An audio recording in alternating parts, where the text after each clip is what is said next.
ગીર ગઢડા તાલુકાના હડમતિયા ગામ ખાતે કેરમના સ્ટેન્ડ પાસે હુમલો કરી છરી વડે લોહી લુહાણ કરી નાખતા પોલીસ ફરિયાદ નોંધાઈ હતી, જેમાં એક આરોપીને 5 વર્ષની કેદની સજા અને જ્યારે અન્ય એકને આરોપીઓને શંકાનો લાભ આપી છોડી આપવામાં આવ્યો છે।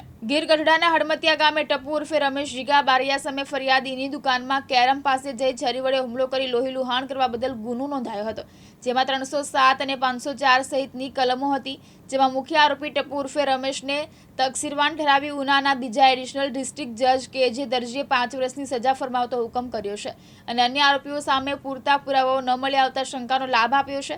આ કેસ ઉનાના એડીપીપી મોહનભાઈ ગોહિલે ચલાવ્યો હતો અને તેની ફાઇનલ સજાની દલીલો ડીજીપી કેતનસિંહ વાળાએ કરી તમામ દલીલોને ગ્રાહ્ય રાખી મહત્તમ સજા કરવામાં આવી છે। ગીર ગઢડા તાલુકાના જ ગામ હળમતિયા ખાતે આજથી 14-22થી સેશન્સ કેસ નંબર ચાલેલ, જે કેસમાં ટપુ ઉર્ફે રમેશ જીકા બારૈયા સામે એની સાથે બીજા લોકો સાથે 307 સંબંધેનો ગુનો નોંધાયેલ। એમાં ફરિયાદીની દુકાનમાં કેરમના સ્ટેન્ડ પાસે આ કામના આરોપીઓએ ભેગા મળી હુમલો કરી અને છરી મારીને લોહી લોહાણ કરી નાખતા કોડીનાર પોલીસ સ્ટેશનમાં ફર્સ્ટ 138-16થી આ ગુનો નોંધાયેલ, જેમાં 307 અને 504 વગેરેની કલમો હતી।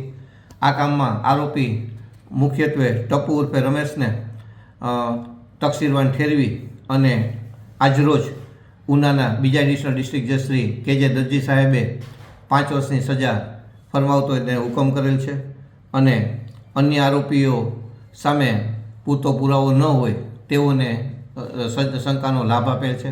આ બંને કેસો મારા ઉના ખાતેના એડીપીપી શ્રી મોહનભાઈ ગોયલે ચલાવેલ અને તેની ફાઇનલ સજાની દલીલો અમોએ ડીજીપી તરીકે ઉના કોર્ટમાં કરેલ, જેને સરકાર પક્ષનું જે સ્ટેન્ડ હતું તેને ડિસ્ટ્રિક્ટ જજ શ્રી દરજી સાહેબે ગ્રાહ્ય રાખી અને આ બંને કેસોમાં મહત્તમ સજાઓ કરાઈ છે।